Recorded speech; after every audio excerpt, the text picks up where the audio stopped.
Hello, everyone, and welcome to Trey's free webinar series. Today's webinar addresses the topic of how to allow for better stakeholder engagement. Before we start, I would like to dedicate a quick moment for housekeeping. Kindly note that the webinar will be recorded, so please feel free to keep your camera on or off. We will be able to share a link with you after the webinar is complete. We welcome you to revisit the content and share it with your colleagues. The last 20 minutes is dedicated to a Q&A session. We will be collecting questions and addressing them to the speakers. You can also click the microphone icon to unmute yourself and interact with the speakers during the question and answers slot. I will start now by giving you a brief overview of Project Trace, and then I will introduce our three inspiring guest speakers. So I'll be sharing my screen. Trace stands for SMEs Transition for a European Circular Tourism Ecosystem, and it is co-funded by the European Union as part of the overall post-COVID recovery strategy for a sustainable and resilient European tourism ecosystem. In this project, we are 7 partners from 5 European countries. The project started in January 2023, and it will last until June 2025. Project Trace aims to enhance skills and capacities of European SMEs towards a more resilient, sustainable, and circular tourism economy. Actually, there was an open call which attracted several SMEs, 100 SMEs from these 5 European countries, and it was open to the categories that you can see on the screen. And the selected SMEs were invited and are actually following a training and awareness raising program, which at the end of the program, they will get a grant of 7,200 euros. Well, this third-party financing is aimed at fitness check for these tourism SMEs, for preparing applications and green certifications, for implementing environmental footprint methods, upskilling and reskilling, boosting their innovations, improving the uptake of innovative, sustainable solutions at their SME, developing sustainable business strategies, and developing socially sustainable tourism models that are impactful also for the communities. In terms of awareness raising, we have hosted 4 previous webinars, and today's webinar is the 5th and last of this free webinar series. I would like also to inform you that Trace's second open call for SMEs, specifically for Belgium and Spain, is still open. We actually extended the application period until April 30th, and we are still looking for additional SMEs from Spain and Belgium to join the program. You can find all the information on the website of the Institute of Science and Cultural Heritage, CNR, in Italy, which is actually the coordinator of Trace program. I would like now to present our 3 speakers of the day. Our first speaker today will be Lorenzo Serra. In 1988, Lorenzo co-organized the first rave in Brussels. Desperate to listen to the sounds of new beat and house music that came from Belgium, UK, and the States. After finishing communication studies and 8 years of working in marketing and sales, Lorenzo co-founded also Dirty Dancing in 2003 at Milano Continental. which is a unique clubbing concept on the nightlife scene, which quickly drew in followers every week. In 2009, Lorenzo launched or co-launched Libertine Supersport along the Brussels Canal, where Belgian and foreign music, art, and fashion took center stage. In 2016, Lorenzo co-founded Listen Festival, Belgium's first annual urban electronic festival, bringing together some of the scene's most talented artists over 5 days in some 15 iconic venues in the capital. In 2020, Lorenzo co-founded the first Brussels by Night Federation, which protects and supports the Brussels nightlife sector. Welcome, Lorenzo. Our second speaker will be Manon Brulard. She's a Belgian social entrepreneur. After cycling from Brussels to Tokyo in 2019, she and her partner Dries co-founded Welcome to My Garden, which is an international network of citizens offering their gardens as free camping spots for travelers on foot, but also by bike. And the Slow Travel Pass, which is a pass with the collecting of multi-day hiking and cycling trips in Belgium. Manon also made an internationally awarded film called Women Don't Cycle, a film about what it means to cycle as a woman. Welcome, Manon, as well. Our third speaker today will be Vanessa Glindmeier. Vanessa works for Historic Environment Scotland as Responsible Tourism Coordinator, leading on the transition to a responsible tourism organization in line with a green recovery from the COVID-19 pandemic's impact on the tourism industry. She has been working on the organization's understanding of responsible tourism in the heritage and historic environment context and drafted Historic Environment Scotland First Responsible Tourism Framework, which sets out the principles guiding Historic Environment Scotland's decision-making on how the historic environment can contribute to better quality of life and meaningful experiences for all. Vanessa holds a master's degree in Heritage and Cultural Tourism Management from Edinburgh Napier University, and she also holds a bachelor degree in Modern Languages, Literature, and Business Studies. So without further ado, I would like to give the floor to you, Lorenzo, to tell us about a little bit about the night events that you are pretty much experienced in organizing, and more importantly, how you manage to engage different stakeholders in these events. Lorenzo, thank you for being here today, and the floor is yours. All right. Hello. So my name is Lorenzo. As Ruba said, I'm going to talk today about Brussels by Night, which is a very young federation collaborating with more or less 50 promoters in Brussels. So a brief history about Brussels and nightlife. I think it's quite important as a lot of you are not from here. And then I will talk about Brussels by Night Federation, how we did launches, our missions, and our challenges.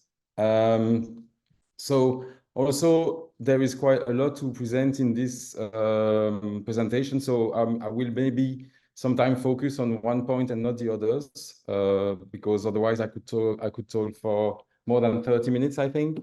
So what's important to know is that Brussels has been super active since late 70s and had a very, very big clubbing scene and was part of the rising of clubbing in the rest of the world, and also was very, very active in electronic music, starting with Popcorn, which was in 70s, and then body music, and then New Beat. I guess some people have heard about New Beat, which was a huge movement in '88 in Belgium. So all of that was aligned with the rest of the world where electronic music and house music started.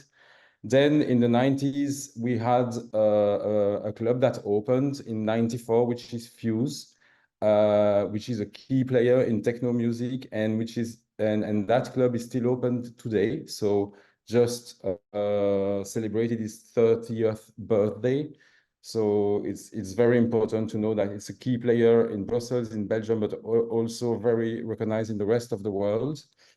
And then that the nightlife had a very big diversification around the 3 decades.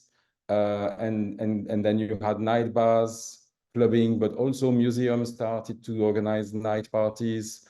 Collective started to raise with label of music and starting to do parties all around the city, not only in venues that are made for it. So that's why we talk about diversification, and we have to find ways to have a harmony in a city that is really raising to live all together. People who wants to sleep and people who want to party at the same time. It's part of all the city who wants to live 24 hours. Or, I mean, we'd say 24/7.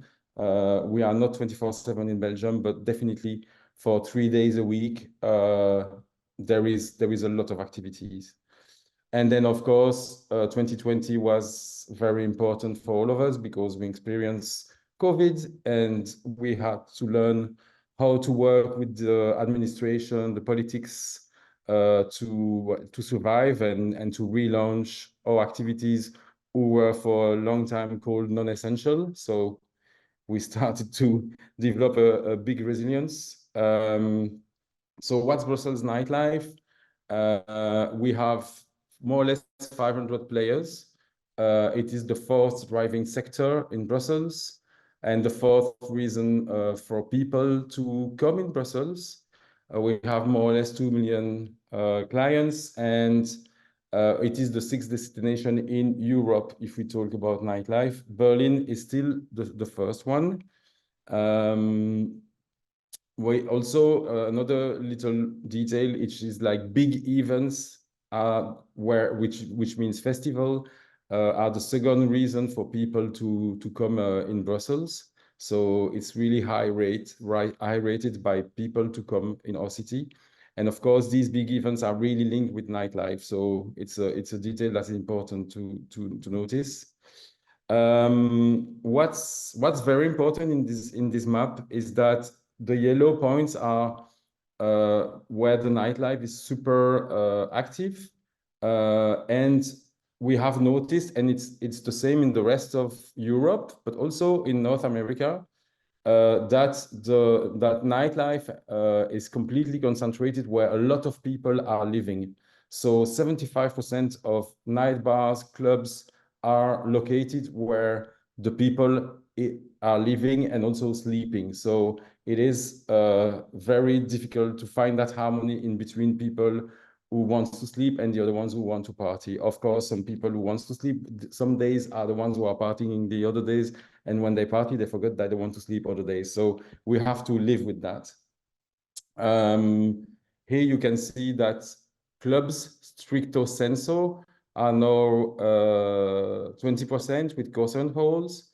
So it's a minority. So a lot of people say that nightlife works less than before, which I don't agree, because night bars have taken over next to the clubs, and night bars are definitely, a lot of them have DJs, so they are part of this nightlife. And then you have collectives who are making parties once upon a time, sometimes some of them 12 times a year, 10 times a year, and they do parties everywhere, including night bars and clubs, but also temporary spaces, museum, under a bridge, in a lost venue that's empty. So it's quite important to know that we have a lot of collectives in Brussels who are trying, who are emerging, and who will one day open a club or a night bar. So they are definitely part of the raising economy, and we have to think about them. And they are very usually the more creative ones.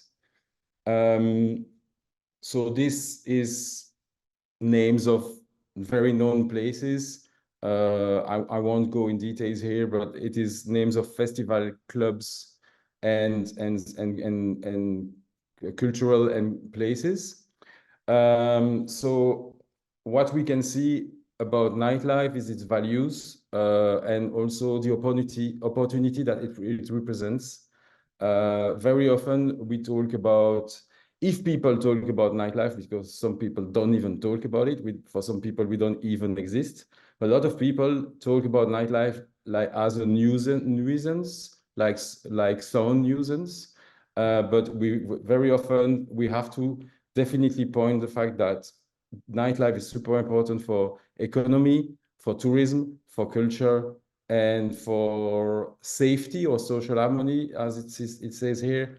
Why safety is because, for example, when areas are completely abandoned by people, well, you can see there that a lot of how do you say that, unsafe places are existing. That's place where you have drugs dealing or people attacking others. And we have several examples in Brussels of area where actually nightlife has put back the safety in some main places, and people sometimes forget that.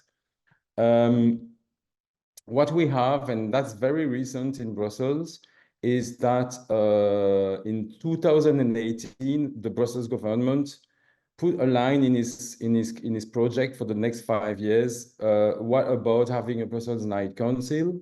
What is the opportunity of it? Why should it exist? Well, if I go back to my previous page, I think the answer is there. Yes, it should exist. And then we started to think, and we had a huge brainstorm with like 20 or 25 professionals about this opportunity and how to do it. So we have been completely part of the process of the birth of Brussels Night Council. And today, the Brussels Night Council is like the belt in between Brussels area and the sector, the professional sector, and which is represented by Brussels by Night. That means us. And then you have 24 Hours Brussels, which is more like a think tank it's like 5 people working on urbanism, and they love to talk about nightlife, urbanism, where to put nightlife later, how to coexist. So it's more like a think tank when we are more like, how would you say that, practical and day-to-day life and finding result on day-to-day base. So the launch, our missions and success, well, as I said, we started in 2018 to think about it. And then for me, there was one thing super important, is sustainability of our structure. And I want, because if you think about how much responsibility we have, we are a third of a day. And so it's like a ministry of thinking of nightlife matters. And for me, the first thing that I had to do was to make a business plan, how many people should work in our structure, and I should have found finance for it. Unfortunately, COVID came and we couldn't go there. We couldn't make that work before starting. So we started with €0 on a lot of passion, of course. And we had to start during COVID, of course, because you don't come after such a crisis to say, hey, we are the professional, we are going to represent you after the crisis. No, when there's a crisis, that's where a federation has to exist and come to help the sector.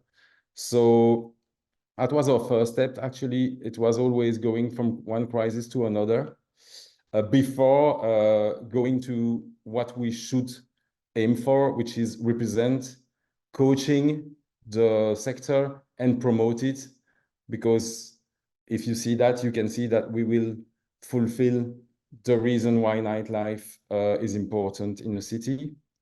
And then, well, yes, we had a lot of crises. So during COVID, the first thing that we wanted to do was save the walls, because if you save the walls, you can relaunch an economy. So we worked a lot with the government to get a lot of money to save the main clubs and the venues. So actually, we raised €5 million to save the biggest venues.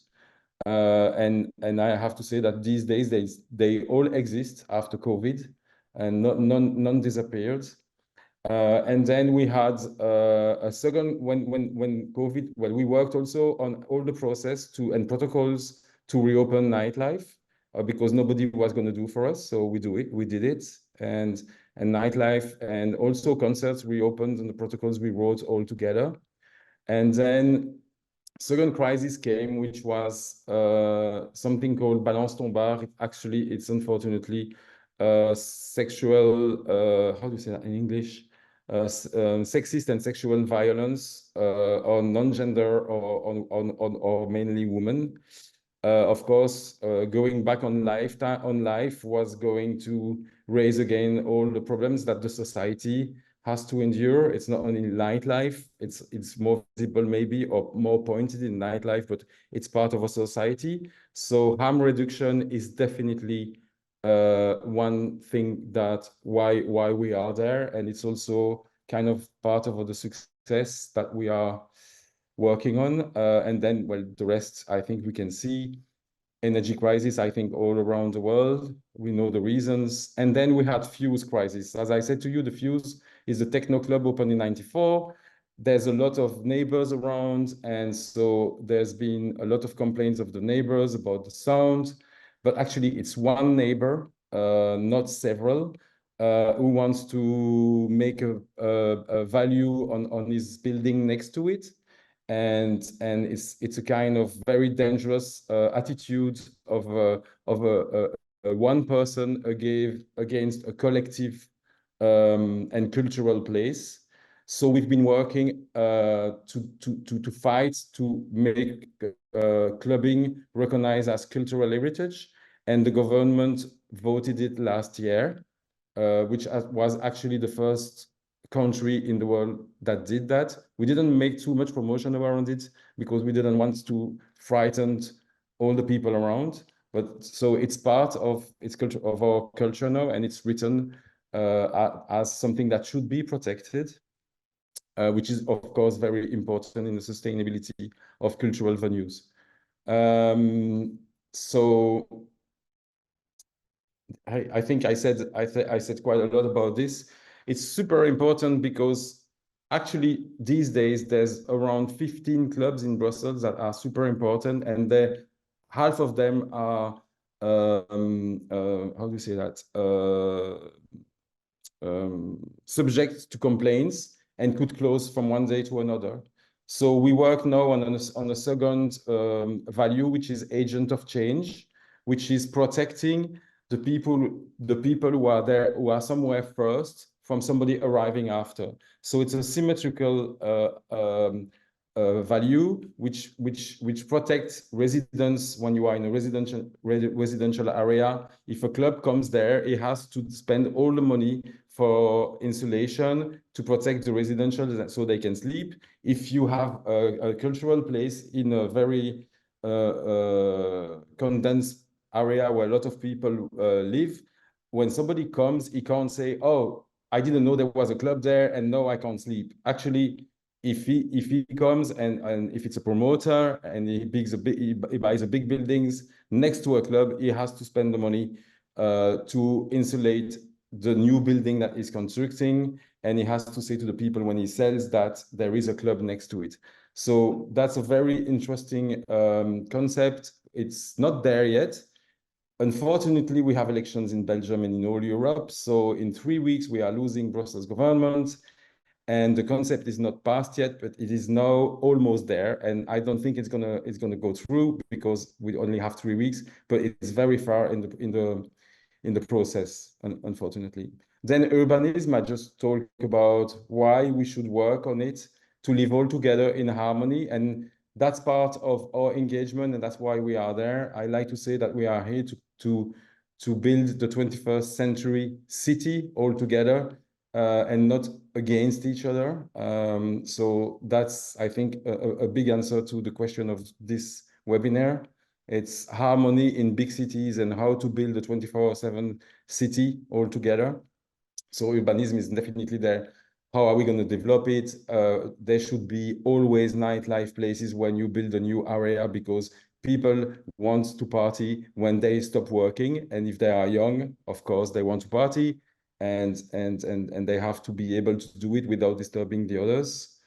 Then we come to harm reduction, which means working against discrimination, against violence, against harassment, and also we have seen that there's a link in between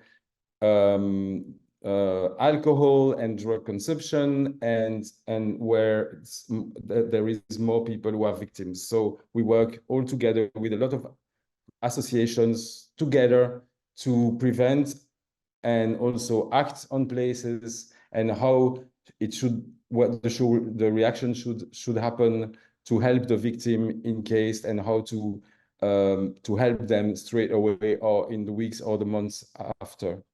So it's a very important, and we believe that every city should go from zero tolerance to harm reduction, because the old policies were zero tolerance, which is saying drug is not allowed, so we don't see it, we don't work with it, which come also with behaviors that happen because of it, because you can have somebody who needs help and who doesn't dare to say it because he took some drugs, and then he dies in a corner. So our job is to do harm reduction and not being the police. So that's our belief. And then ecology is, of course, something that every industry has to think. We are part of the cultural and creative industry. We are part of the shifting economy. So how can we work for a better future? How can we use better the energy? I think that a lot of cultural places worked on, for example, LED lights, to use as less as electricity as possible, because of course spotlights were using a lot of energy before. How do we do the waste management? How do we buy our products that we're gonna sell? For example, Shore Secrets is something that we are pushing, like working with local drinks, local water, not sell water that comes from Italy. For example, if you are in Belgium and if you sell water in Italy, don't buy water from Belgium and transport it to sell water. It's completely silly. And of course, can we do, how can we lower our carbon footprint, knowing that a lot of artists are in planes? I think that's a big challenge for the future, and make everybody knowledge that's important. So that's it for my presentation.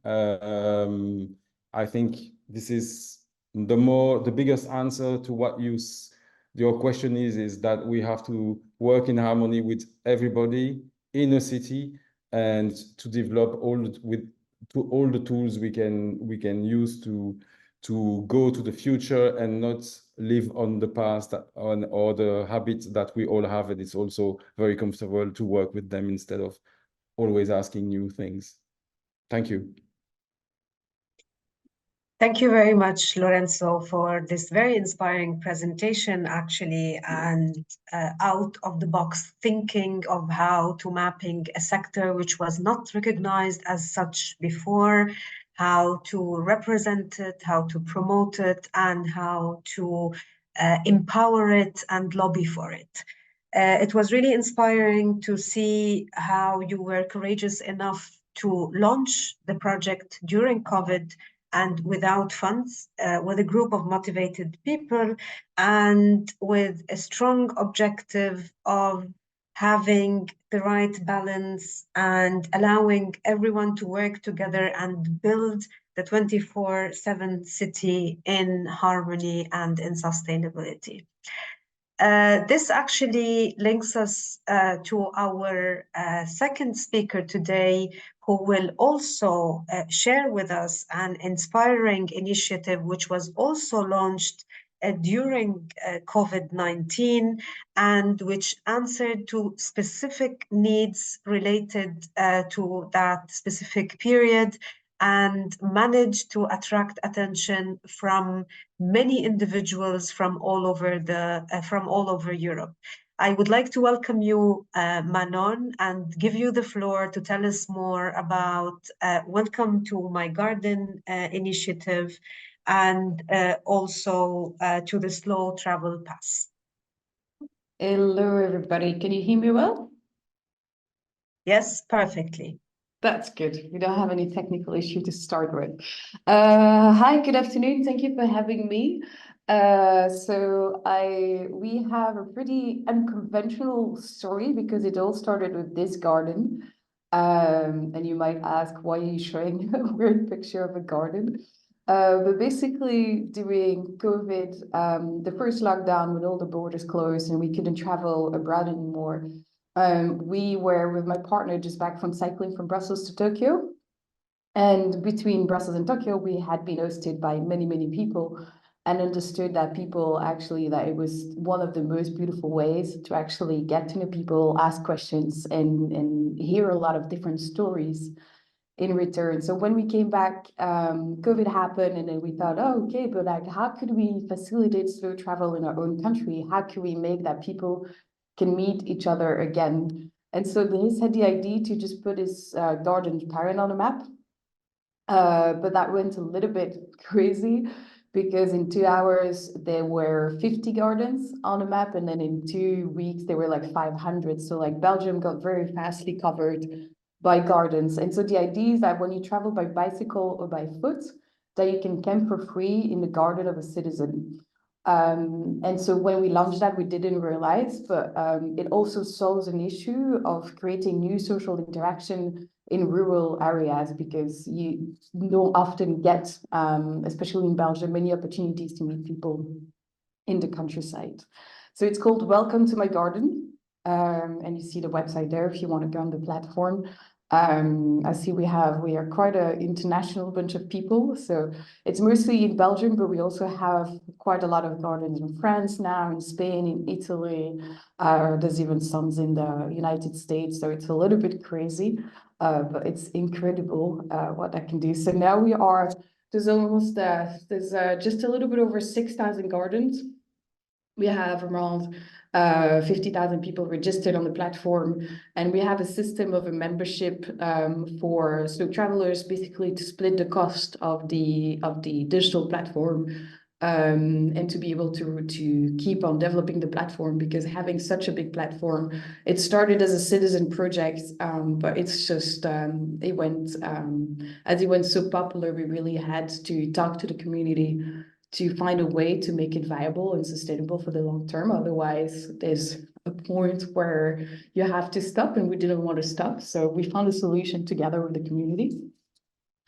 Yeah, so that's just pictures of, we have a lot of families. We even have people traveling with donkeys. So it's an interesting form of tourism.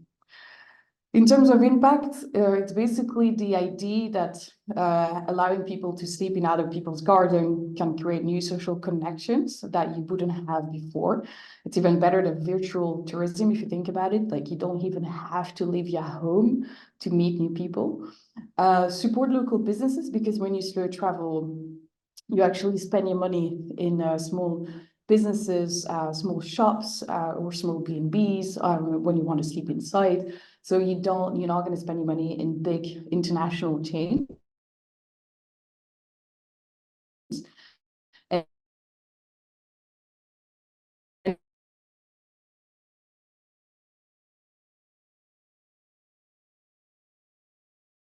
And also enable climate neutral travel in a sustainable way.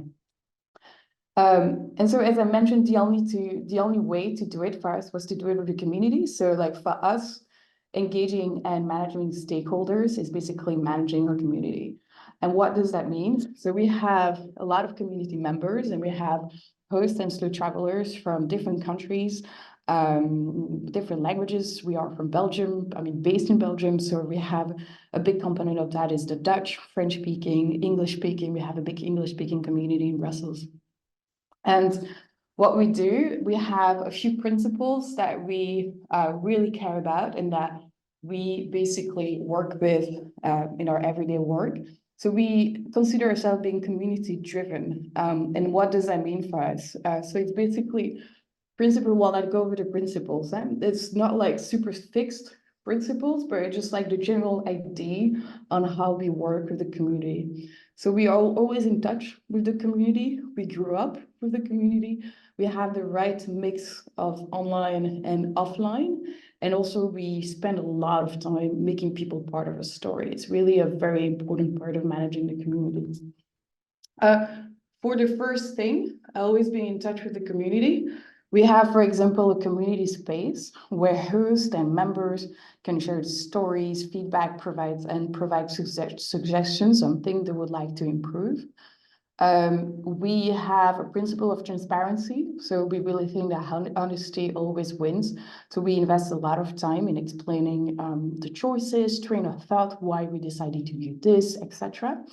And we also have a constant flow of feedback open, which means that we have feedback form, I'll talk about support after, but we have a support channel, we have Facebook, etc. But we really take that very seriously and we answer to everything and always ask people opinions on the ideas and feedback, because people from the community know the best what we should do. Not one person, but everybody together in terms of patterns of idea. If an idea keeps on coming back, we'll most definitely work on it. The second one, growing up together, that means that a community is very fluid, it's not static. So we recently, for example, launched a community panel. And it's basically like we have 150 people who sign up like in 2 days. And it's really nice because there's a lot of different people who are actually saying like, hey, you can call me whenever you need me. Or they're saying like, hey, you can really ask me. So like we have hosts who really care about, what is it to be a host on Welcome to My Garden? And then we have travelers who are asking for more features or asking for more gardens in different countries. And it's people from different ages as well. So like, it's really a great way to be very close to people, because sometimes you don't dare to call your users, you don't to call your community members because you fear that you're going to disturb them, that it's not going to be interesting for them. But actually now we have 150 people who told us, actually call me whenever you want, obviously asking them before. But that gives a lot of confidence for an organization to be able to have that. Principle 3, having the right mix of online and offline. So we basically, we are very precise and very specific on our online presence. For example, on the website, we think a lot about the words that we use. We really think that copy is everything, especially in community building. Because people have to feel part of a story. So you have to explain the why you're doing something, why do you care, why we should care together about making the change that we're making, etc. We also have transactional emails that also go automatically, telling the story, telling the origin story of our Welcome to My Garden, how it works, what can people expect, etc. We organize community online events. We also have blog articles when we want to explain something. But what's really important and what's becoming more important and what actually we see that people really want is that if you have a business or a project that goes around one topic, is that people want to meet in real life. They really want to connect. They want to exchange about the experiences. Either for us, it's hosts who want to tell each other like, hey, I put a shower outside or dry toilet, or I've had people like coming from Norway and blah, blah, blah, like exchanging the experiences, but also sort of travelers to talk about where they've been, what they have done. So we organize Welcome to My Garden meetups in garden, so garden parties, just not as fancy as you could imagine it. And it's basically just gathering a bunch of people who care about slow travel as a way to have a societal impact, but also as a way to create new social connection. And we also have a bicycle touring festival once a year. So it's in May, at the end of May. It's called the Velo Tour Festival. And it's about 150 people gathering around like cycling, like bicycle touring. So we cycle for 3 days, different distances during the day. So everybody cycle on their own, and then in the evening they gather to camp and to cook together. And it's basically for us a good way to have one big community event per year where we can talk to our members. And basically last year, for example, it really gave us a lot of confidence that everybody really wanted us to keep moving on Welcome to My Garden and to keep working on it. So we really consider ourselves as facilitators of a community instead of like we will never call ourselves like CEO, CTO, whatever. Like if we have to, we'll do it, but we're really just facilitating a community of slow travel lovers and people who love to host. Principle for making people part of a story, it's really, really important. So we keep like users, so basically people who have made an account, but I have not become a member. We keep members, hosts, potential partners. We don't do a lot of partnership right now because we are very young. So we started in 2020, but we are just a small team of 3 people.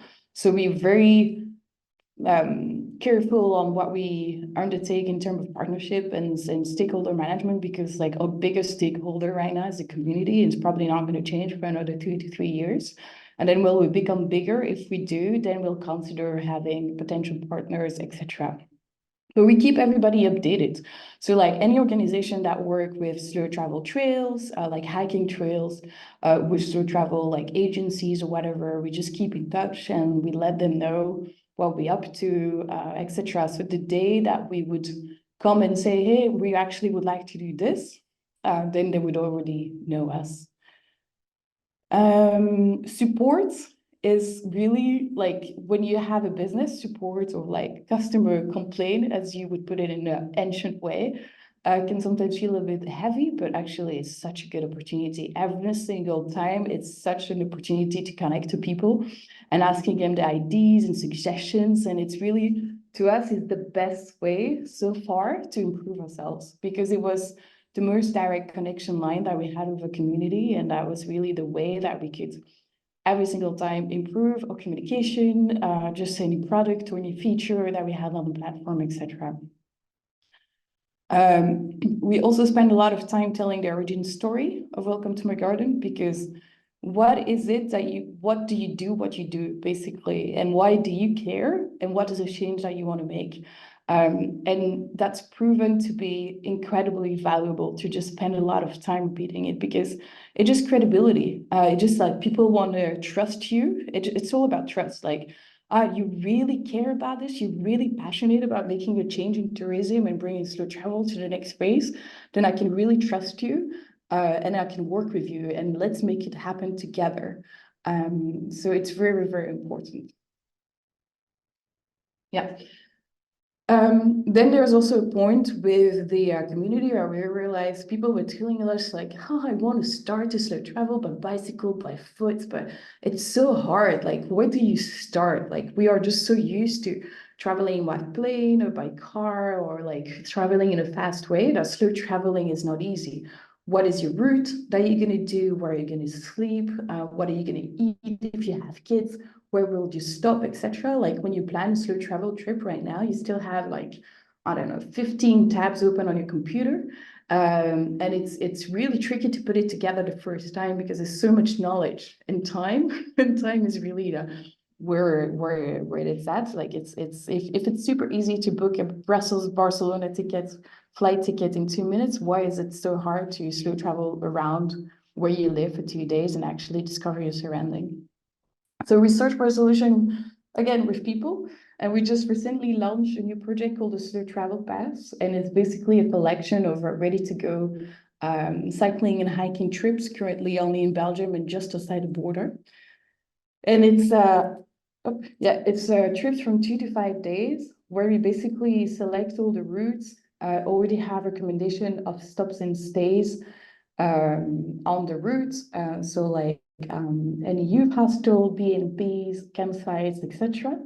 And it's for all levels. So we have trips for families, we have trips for when you just want to have a 60 kilometer per day cycling or 20 kilometer per day hiking, and we have trips for people who really want to do sport, like the good 80 kilometer cycling or something. So it's really the idea to have a lot of different levels. So as a family member, for instance, like you could be cycling with your family one weekend and then hiking with friends the next one. And then at the end of the summer, go by yourself and actually wanted to do a lot of movement that weekend. So the goal of the Slow Travel Pass, I just put a small example on right-hand side, but the goal is to help people to easily leave on the slow travel.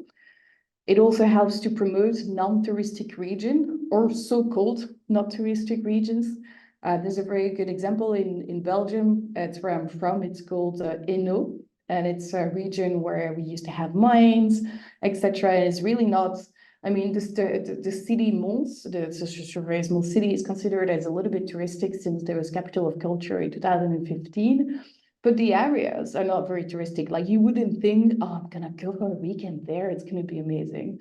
But when you travel there by bicycle or by foot, then you realize, oh, we have vineyard and there's a little port there and there's this and that. Like because we have so much local knowledge thanks to the community that it just gives body to the story. And that we had so many people coming back from trips telling us like, I had no idea that was just there. And that's just the most beautiful thing when somebody tells you, I was amazed by what I saw, and I didn't even have to travel by plane, and I didn't have to go far to experience that feeling. So it's really to give that and to make non-touristic regions touristic in a different way that we do this. And also to promote small locally owned businesses. As I said, slow travelers by bicycle, by foot, they need to eat a lot. So any kind of food and beverage shop or restaurants or bar, cafe, etc. On the way, especially when they're like, you have a lot more bicycle cafes now and things like that, or like summer bars. We put them in an itinerary because we know people are going to stop and they're going to consume and they're going to have a good time and they're going to tell your friends about it, etc. Also to promote youth hostels, because it's really easy when you travel by bicycle. Youth hostels, they always have availability, they have a lot of space, it's really cheap. Campsites, bed and breakfast, where it's possible to stay for one night, because it's one thing of slow travel, is that slow travel where you go isn't the destination, but your journey is the destination. So like you only want to stay one night in one place and then go to another place. But a lot of B&Bs also only allow for 2 nights, so it's impossible for people traveling by bicycle or by foot, or often impossible to stay there. And also small hidden places are off the radar. So to do these trips, we use a software that we developed, and we basically use OpenStreetMap, which is like Wikipedia, but for maps. And thanks to that, we were able to find very little museum that were just run by volunteers. So like places that are just so not popular, that are just like not highlight on Google Map, because like Google Map when you travel is everything, right? Like everybody use that. But like there are other ways to find very small things and that are run by passionate people. And that's basically what we put on a map. There's like, I developed a trip last week, no, 2 weeks ago, and that was a museum about old radios in Belgium that was only open on Friday and Saturdays. And I just love that it's in there and that people can go if they happen to be there on Friday and Saturday. Yeah, so that's it about Welcome to my garden and slow travel pass, but I'll be around for the Q&A session if you have any question about anything about community management and the way we do it. Thank you.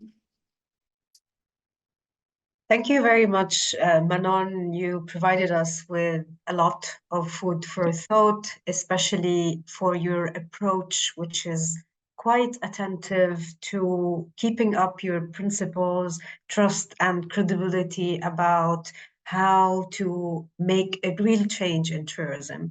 You also spoke about how your hosts and members and visitors are very keen at creating new social connections, support local businesses, and also change the way of travel. And this is what helped you design your slow travel pass, which is a kind of framework for passionate people about discovering territories in a very sustainable way. This brings us, Vanessa, to the wonderful framework you also developed, which is keen at answering different needs.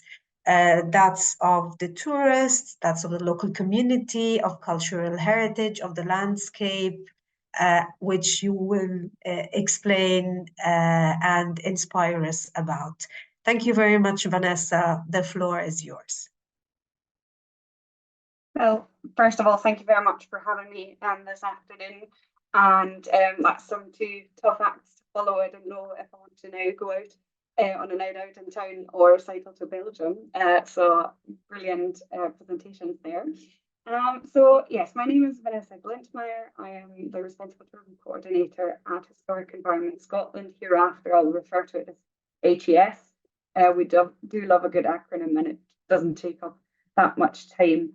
So as Ruba was saying, we have developed a responsible tourism framework, and in my role, the first step was sort of like, well, what does responsible tourism actually have to do with us? As a little way of introduction, we are the lead public body for Scotland's historic environment. That means that we take care of 336 sites all across the country on behalf of the Scottish ministers. So we do answer partially to the Scottish Government, and all the little dots you can see on the map is where we have sites which range from humps and bumps, which my archaeology colleagues would behead me for. It's obviously like there's lots of buried archaeology and treasures, to castles and palaces, roofed, unroofed structures. So quite a variety of sites that can be visited. 70 of those we operate on a commercial basis, which makes us the largest operator of paid for visitor attractions in Scotland. And there we have it. That's like tourism is, heritage is a big driver for tourism in Scotland. We are taking care of the historic environments, all the castles, the palaces, and obviously recognise that we need to do this in a way where we can conserve and upkeep it for future generations to come, for them to enjoy it as well. Very, very kind of like in line with sustainable development.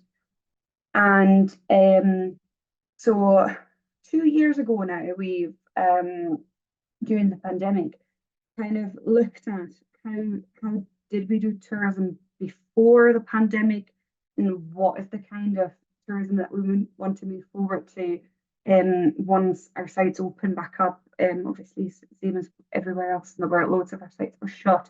Business came to a halt, which gave us time to rethink and really kind of like drill into, okay, well, what is important? What do we want to actually do with our way of doing tourism? What are the benefits, and how can we make sure that they're shared more widely than just within our four walls, basically? So the responsible tourism framework that we came up with kind of links back to the Cape Town Declaration on Responsible Tourism, very much making places better for people to live in, first and foremost, so local first, and then for people to visit. Because what works for local communities will work for visitors coming in as well. And then we found that quite a lot of the principles that are outlined there actually tie into good and pertinent legacy legislation and policy in Scotland. So, for example, we've declared a global climate emergency, and obviously environmental stewardship is at the utmost importance there. The shift to a circular economy, making sure that we use resources in a more sustainable way, in a more circular way, keep them in use actually, rather than just that linear kind of like buying something, using it, and then throwing it away. The place principle, having that sense of place, that those local communities and their stories, their passions, their lives at the centre of an experience, because we've seen that people are looking more towards those immersive experiences, and they want to actually be part of the place that they go and visit. It's not just you're kind of like tick box exercise tourism anymore, which is lovely to see. We'll see more of that. Transforming to a well-being economy. We know through previous studies that the historic environment, so that's like the natural and built environment, actually is beneficial to people's well-being. Spending time outdoors. We have now a really, really cool collaboration with a local hospital in Edinburgh, where doctors actually prescribe to visit the site that we have within a 10-15-minute walk as part of their recovery. So that's absolutely stunning to see that we can help people with their health as well. And then, of course, the just transition to net zero. So having equality, diversity, and inclusion in mind, making sure that whatever changes we make and however we move forward really works for everyone. And we don't leave anyone behind. And then we've got, like, obviously the maximising local economic benefits as well to kind of stop leakage and so forth. So I thought I'd bring this all a little bit to life rather than just concentrating on a policy document, because while we were developing that thinking and kind of really drawn into, like, what does it mean for us? What does it look like if we were to do responsible tourism? We took Doon Castle as one of our case study sites. It's a lovely, lovely, quite sizable castle just on the river of the River Tees in Stirlingshire, central Scotland. And most of you may though know that as Winterfell. It featured in the first episode of Game of Thrones as the House of the Starks, and possibly even most or like more popular, it was Castle Leoch in Outlander, and Outlander has caused tourism, not just at our sites but in Scotland more widely, to explode. So we've seen a stark increase in visitor numbers. You can literally look at the table from when the first episode aired to now. The numbers went up from 4,000 people a year to 40,000 people a year. And that, of course, has put the environment, the site, the staff, everyone, the village under pressure. On the left-hand side, we can see that some of the archaeology is getting exposed here as well, because people just don't keep to a path. They want to explore, which is what we want them to do.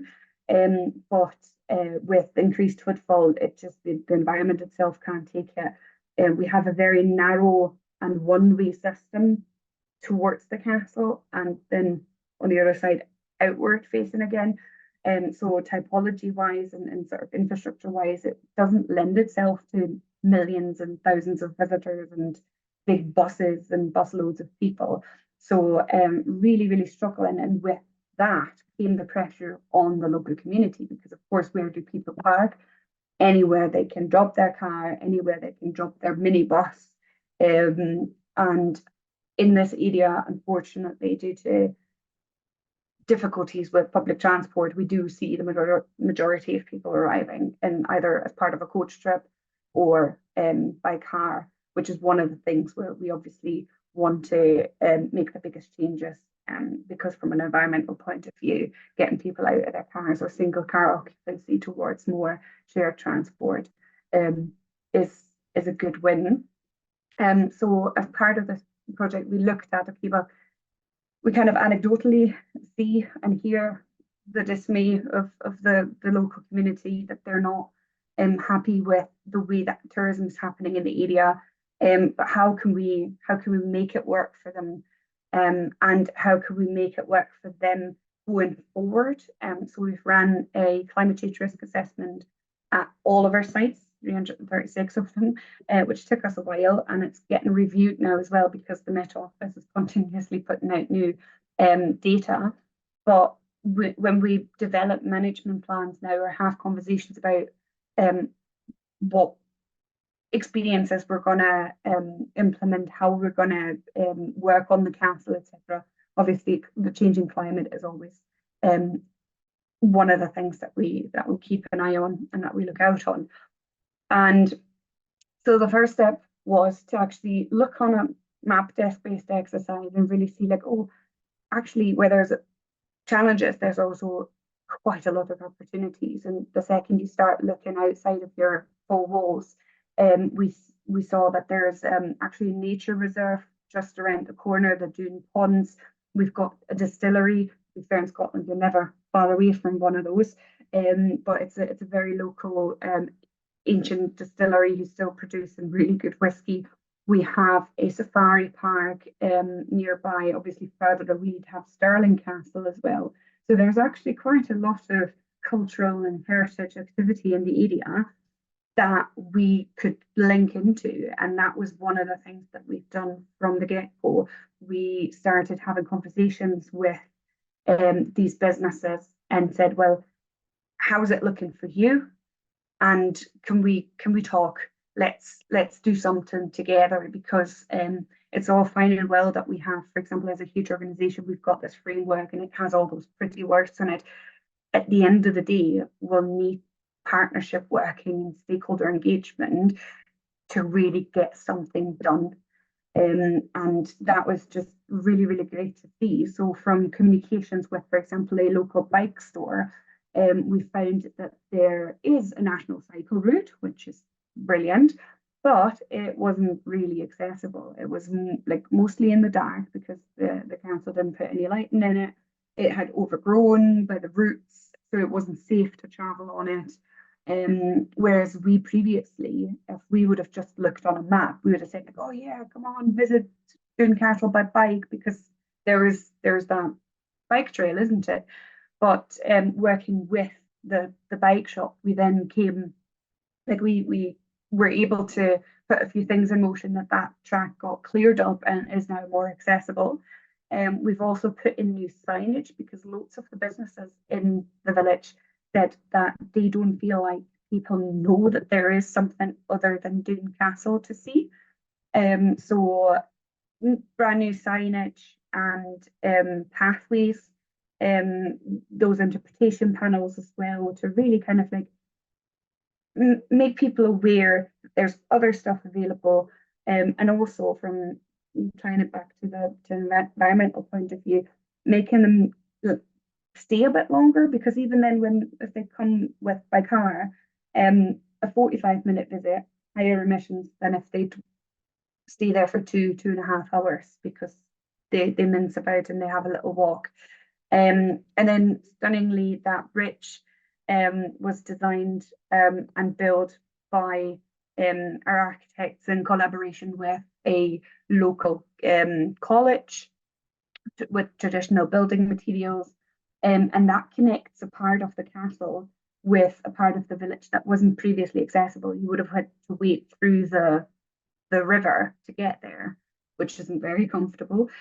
So now that we've got this bridge in place, there's 2 more buildings that we are currently redeveloping. So repurposing derelict buildings, again, from an environmental point of view, a good win. And we're turning one of those potentially into a sort of community space, art centre, rolling exhibitions. It's like just to kind of see what we could do with it. But conversations are still ongoing with the community, because as part of like there was multiple strands of activity. We had to learn how to deal with wildlife, because in one of the derelict buildings, some bats had made a nice home for themselves, and obviously they're protected. You can't just take them and move them. So we now live alongside some beautiful bats. A sustainable travel hub that's just opened 3-4 weeks ago now, which is a big win. We're just trying to pull all of that traffic that was clogging and that was kind of like really aggravating the city village centre. We're trying to kind of like pull that outwards a little bit. And there was a derelict, larger scale fields, a little bit like industrial area that has now been converted into a place where you can park your car, you can rent a bike, you can rent e-scooters, you can charge your it's got EV charge points, etc. So it's really kind of making sure that the traffic stays as much out of the village as possible, but you can then still access the village in a more sustainable way. And most importantly, I keep coming back to this as well, that engagement part, that engagement project strand. From the get-go, as I said, we held conversations with the council. with a community trust, with local business owners, with visitors, and really try to pull out what their priorities are and what they want, and then act on it. So back in 2021, we undertook a huge community engagement research piece, and really, as you can see here, from how sustainable do you think the tourism and transport offer is in Doon, to do you feel like there's enough opportunities for skills development and community learning, or is there anything that we can do here? What would you want to be associated with the area? What do you feel this is? What is your place? To then be able to really kind of tell their story and integrate that into our site management and the way we do tourism. We see like that there's been a few priorities that came to light, which was strengthening that community relation, and the economic return, of course, we're seen as beneficial, but then also learning and education, sustainable tourism came out on top, that's a big one, and skills development, volunteering, entertainment of all that sort. So obviously keeping our connection to modern media. After all, it is a big pull. A lot of people come to visit for it, and we won't stop them. But this is about finding a way to manage those larger amounts of people in a more responsible and sustainable way that works for everyone, and not just for us. Although, as I said before, it wasn't even working for us. The castle was under pressure, staff were under pressure. And I think the big, like, pulled together a couple of lessons learned from that very piece, which was the type of delivery for consultation opportunities, be it in workshops, one-to-ones.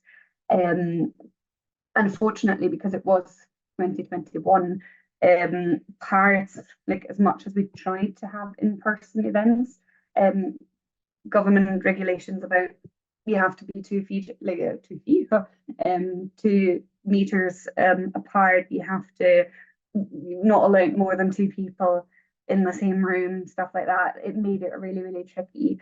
So in an ideal world, we would have done more in-person engagement, whereas most to some of this is based on online workshops, Zoom calls, at several times of the day, though, to make sure that people that are at work can join, people that are tired can join, and really kind of get a broader audience as well, and not just the usual suspects.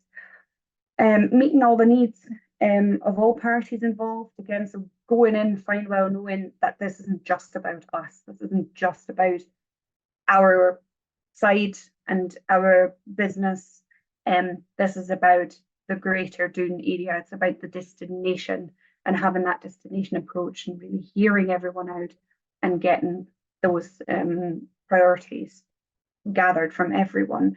And transparency is always a big thing, particularly with working with communities. We find, obviously, like, if you do something in the dark, if you leave them, if you don't tell them everything, there's a revolt, rightly so.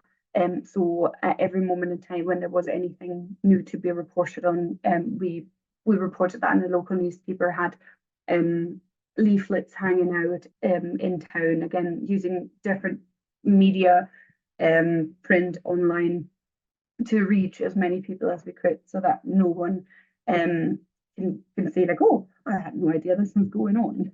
And then last but not least, the drivable actions, really something that I think won't come as a surprise, and is always the struggle. Even us as a huge organisation, partly funded by the government, we still need to budget, and we still need to make sure that we have all the resources in place to actually deliver something. And that's even more challenging when you have small local businesses, SMEs, etc. Like, it always comes back to the resources. So whereas we came up with a huge list of we could change the world, it was then time to really kind of look at, okay, but out of all that world changing, what can we realistically do? How many people have we got? How much money have we got? What can we do? And concentrate on that and drive that forward and make the change. And lastly, one of the lovely things that has come of that, because we have now a really good report with the local community, the development trust there, even the council, which doesn't happen very often in Scotland. We had the opportunity through the Bee Culture project to trial their circular tourism indicators. And of course, when such a sort of approach comes in, Doon now is our first go-to, because we know the people there are going to be very receptive to it. They want to be involved. So together with the University of Glasgow and Antonia from Bee Culture, we whizzed through the indicators and then had a lovely workshop. This is the Rural Hall in Doon, and the gentleman standing in the back there speaking, he's the head of the Development Trust, and really kind of adding to previous conversations, but really drilling into circular tourism. What can we do next? What can we actually walk away with at the end of the day and say, by the end of the month, this has happened? And one of the biggest things that happened before so far is that conversations have progressed about a shuttle bus from a nearby train station in a more regular way to supplement the public transport that currently, if you're lucky, there's about a bus every hour, maybe, but fingers crossed. And to have to share resources, because again, it's all about the resources, and where we have maybe a few more people and expertise, the local businesses could learn from them. So we had a storytelling exchange already, where our guides from the castle were guided through Doon by members of the local community, and they were telling their stories of, oh, this is where I grew up, and here's where I had my first kiss behind the bush, and all of that. So absolutely lovely stories, and there's going to be more of that coming up. So it just comes to show that if you do spend a little bit of time and really kind of invite those people in and then follow it up with actions, I think that's one of our biggest learnings, is that you don't just kind of send out a survey and then it collects dust in a corner somewhere, but really act on the feedback and the input that you get from the stakeholders involved. So that brings me to an end. I hope I was within time. Just noticed that the clock is staring at me. But yeah, thank you very, very much. Obviously, if you've got any questions, do get in touch. Gary Tracy, shout out. He's one of the project architects, the brain behind the bridge. I always like to see him. So yeah, get in touch. We're always happy to chat and share our learnings. Thank you very much. Thank you very much, Vanessa, for this comprehensive overview of not only how to develop a transformative tourism experience, but also how to listen and learn from people's priorities, and how to drive actions towards making them actionable. Actually, I like the word you used, drivable actions. So it's really inspiring how you used a case study and worked with the community towards meeting their needs, while keeping focus on the climate emergency, the circular economy, the place principle, the well-being economy, and the just transition. Thank you very much for this inspiring presentation, and I would like now to open the floor for questions, if any. I couldn't see any question in the chat, actually. So if you have questions, yeah, now I can see lots of questions. Thank you, Federico. So the first question is to Lorenzo. How does the Brussels by Night Federation finance its operations? Is it through public aid, private fees from members? And how does this funding influence the Federation's mission in terms of prioritizing private interest or promote public ones? The question to Manon is, your impressive project appears to have grown organically. What are you and your partners' backgrounds? How did you gather resources to build such a network? Did community members contribute with their skills? And a question to Vanessa, has a sustainable approach to heritage attracted eco-conscious travelers, or is it primarily a conservation effort that involves the local community yet hasn't garnered significant tourist interest? So maybe a first round, we start with you, Lorenzo, if you can answer a Federico question, and then Manon and Vanessa, please. Well, it is a very interesting question. As I said that I wanted to answer that question before starting Brussels by Night. So we talked about four possibility of funding, which was one, the cotization of the members, which is super not in would be very low if we think about the amount, because a lot of nightlife promoters have suffered a lot in the last 5 years, and so they don't have so much money. So it's, unless they are subsidized, but most of them are not, it's always difficult financial wise. The second way would be members that come from the private industry, either sponsors, but also people who like nightlife and who want it to develop in a good way in the future. The third way is, of course, what you mentioned also is subsidies. And the fourth way is around organizing events, promoting our members. And by organizing this kind of event, of course, it is also part of the culture, so it can be subsidized also. And it is super important because our mission is really, for me, it has two heads. One is public interest, and the other one is more regarding how to promote and develop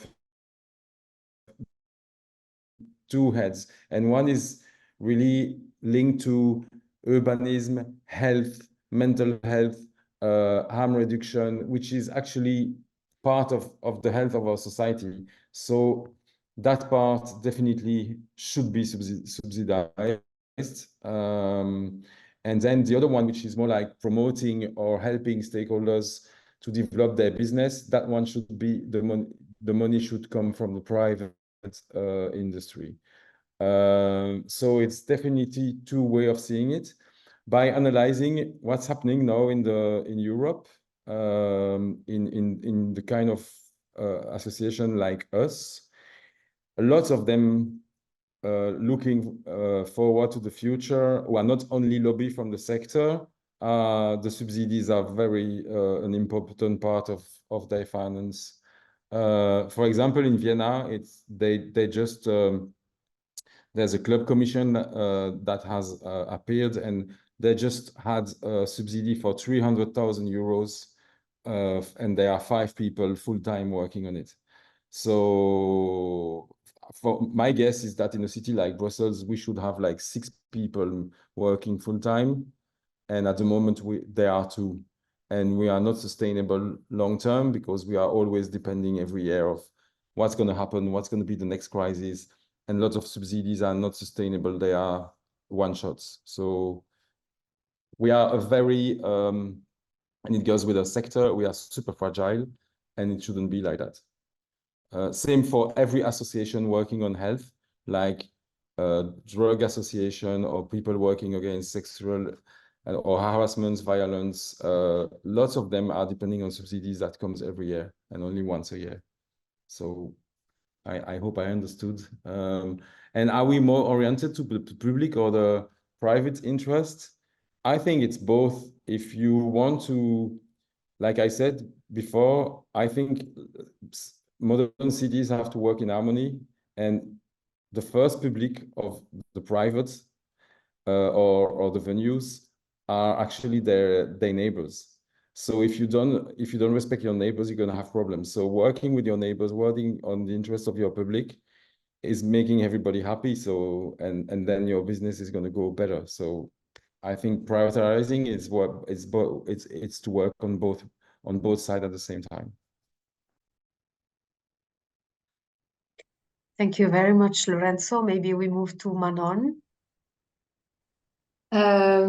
Yeah, so it's a very good question, how we started. So basically, we worked for an organization called Open Knowledge before. So we were already like working with software, with online interfaces, etc. So we already had a little bit of experience there. But we are not software developers. So the first platform of Welcome to My Garden was a very simple map and a Google form. So the first 500 gardens, I basically added them manually on the map. So I was called the data slave of Welcome to My Garden. I knew who had a swimming pool in Belgium, basically. And then what we did is that we needed our skills. So we didn't really have a community back then because that was just the beginning. So it was just people using the platform. So we had a team of volunteers. As I said, it was a citizen project.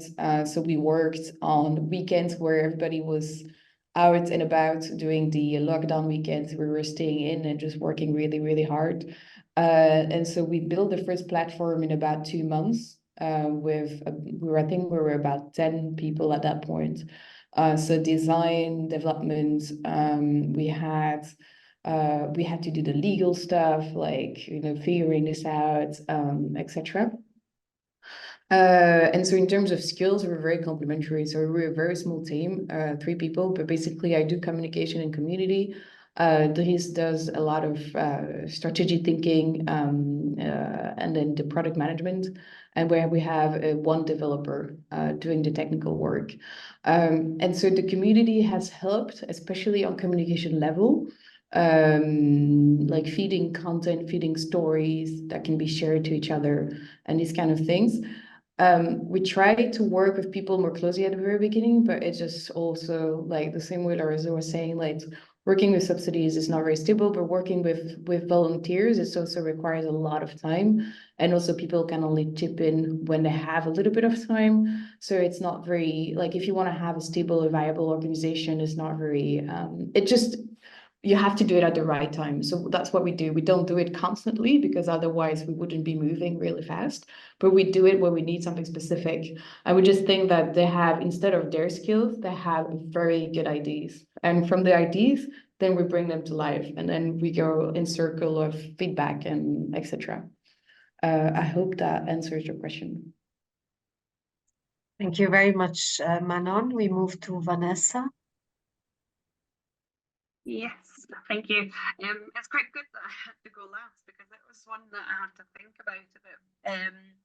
So in terms of whether we've seen an increase in eco-conscious travellers, unfortunately the castle itself had only reopened, what are we now on, 2024? So I think this is the first year we've had a full cycle of it being open to the public again due to closures, etc. before that. So we don't necessarily have dune-specific data on the type of visitors. What we do know in general, because obviously what we've applied at Dune, we have then taken to other sites as well and all across the country. And within that, we have increased our marketing material and offers towards, for example, cyclers, walking, wheeling, and taking public transport. So we have signed up to an initiative which is called The Good Journey, which gives visitors a discount when they book through the website and arrive by public transport or by bike. And from that, we do have the data, of course, and that's been very well received. So anecdotally, we could see that with such initiatives and the messaging around it, there has been a slight shift, and we've caught a few more eco-friendly travellers. We've also have sites like Dundonald Castle, which is closer to the border with England in the southwest, and they are almost like a cycle hub. The way the site is designed, we're quite lucky with that, to be fair, because obviously they were built like millions of years ago. But it allows for cyclists to arrive. It's on a cycle route again, and the cafe and visitor centre is tailored to cyclists as well. So there we do see quite a significant amount of eco-friendly cycling travellers. So it's anecdotal, but hopefully over the coming months, once we can analyse the past year, there'll be something in there. Thank you very much, Vanessa. We have a couple of questions more to you, Manon. So is it necessary to have a travel agency for bike traveling? And the other question for you as well is, have you involved the public administration in this initiative of yours? If so, how, with funding, training, providing skills that you may have needed, do government policies in Belgium help and are sensitive to this kind of initiatives, activities, proposals? And there's a question for you, Lorenzo, as well. What actions are you taking to reconcile residents who are hostile to nightlife and those who are pro as well? Do I go first? Yeah. First, public administration. We weren't in touch that much with public administration at the beginning. So, well, the very beginning, we were in touch with Flanders and a little bit Brussels, but we're so atypical, we're so weird as an organization that you don't really know where to put us. Also, in terms of skills, like we kind of wanted to walk on our own feet from the beginning, and also like totally agree with you, Lorenzo, on the subsidies. Like it just like we worked with subsidies before in open knowledge, and it just not like you can't count on subsidies on a regular way to build a team, to build ambition, like to really have a long lasting impact. It's not very good. So we basically, I mean, we were working as volunteers for like almost 3 years. And then last year, talking to the community, we launched a membership. So now everybody, like that's what I was saying, like all the slow travelers are all contributing 36 euro per year for the digital platform to be developed. It's still free to Camp and Garden, but basically it's like a common good, the platform, that everybody needs to chip in a little bit at least so that we can keep on working. And that means that now we are basically independent financially, so we can run with 3 people, not quite yet, but we'll be getting there. So we are there when the public administration wants to like do things with us or whatever, or talk to us, but we're not actively seeking their support. And the other question, to organize travel by bicycle, I don't know, it depends on the legislation of your own country. I know that in Belgium, you need a license if you provide at least 2 services, which means that if you do, for example, the route, and then you also book the accommodation on behalf. So we never got the license because we never needed it. We only do the route planning basically and the suggestions, and we provide all we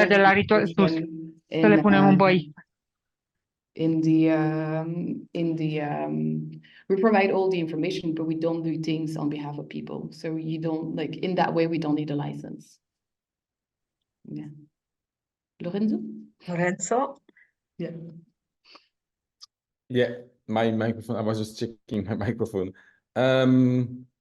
Actually, there are several ways to work, and also, well, the first one is like, I would say from our side is like, when we know the neighbors, is to show how some neighborhood have changed thanks to nightlife.